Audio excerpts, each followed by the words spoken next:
waxaan maanta jecel halkan inaan bulshada reer Soomaaliland iyo caalamkaba uga cadeyno falalka waxishnimada ee foosha xun ee maanta xukuumadda Soomaaliland ragga hogaamiyaasha ka ay horkacaya ay ku kaceen ay kula kacayaan hay'adihii qaranka Jamhuuriyadda Soomaaliland ee ka midka yahay golaha wakiilada Jamhuuriyadda Soomaaliland waxa cadeynaynaa maanta halkan ka sheegaynaa in xukuumaddu si bareer ah qayb ka mid ah xukuumadda si bareer ah oo qaawan ay faragelin joogto ah ugu hayso aqalkii xeer dejinta ee koowaad ee Jamhuuriyadda Soomaaliland waxa bulshada reer Soomaaliland u sheegaynaa faragelintaas inay gaadhay in hantidii yareyd iyo cashuurtii yareyd ee dadka masaakiinta reer Soomaaliland laga ururinayay loo adeegsado in lagu burburiyo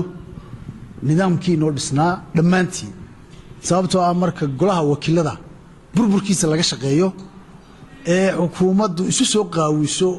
qayb ka mid ah hantidii ummadana ay ku isticmaasho in golaha ku burburiso maaha wax burburaya golaha wakiilada kaliya wax burburaya waa qarankii inoo dhisnaa iyo jamhuuriyadda inoo dhisnayd ee Soomaaliland wixii la oran jiray waxaan cadeynaynaa maanta in habeen iyo maalin xubno ka tirsan golaha madaxtooyadu lagula shiro oo la soo farayo awaamiir ka dhan ah dastuurka iyo xeerarka dalka u yaala isla markaana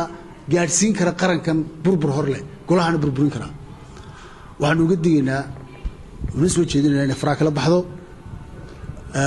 qodobo fawaaxishka foosha xun ee xukuumaddu ay ku mashquulsan tahay ee ku dhex jirto waxaan u sheegaynaa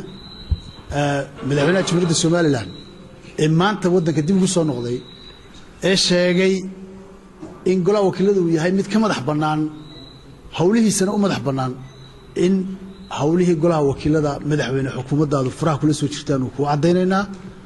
qayb ka mid ah oo wasiirka madaxtooyada ugu horeeyana habeen iyo maalin ay faraha kula jiraan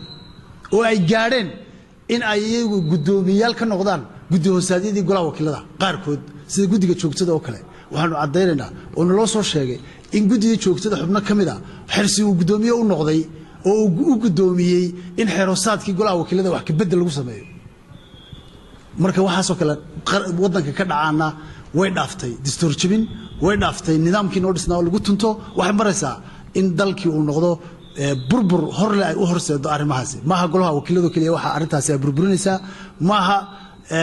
nidaamkii noo dhisnaa oo kaliya waxay waxyeelaysaa laakiin waxay waxyeelaysaa waxa weeyaan jamhuuriyadda Soomaaliland daraf ilaa ka daraf xanuunka iyo cudurka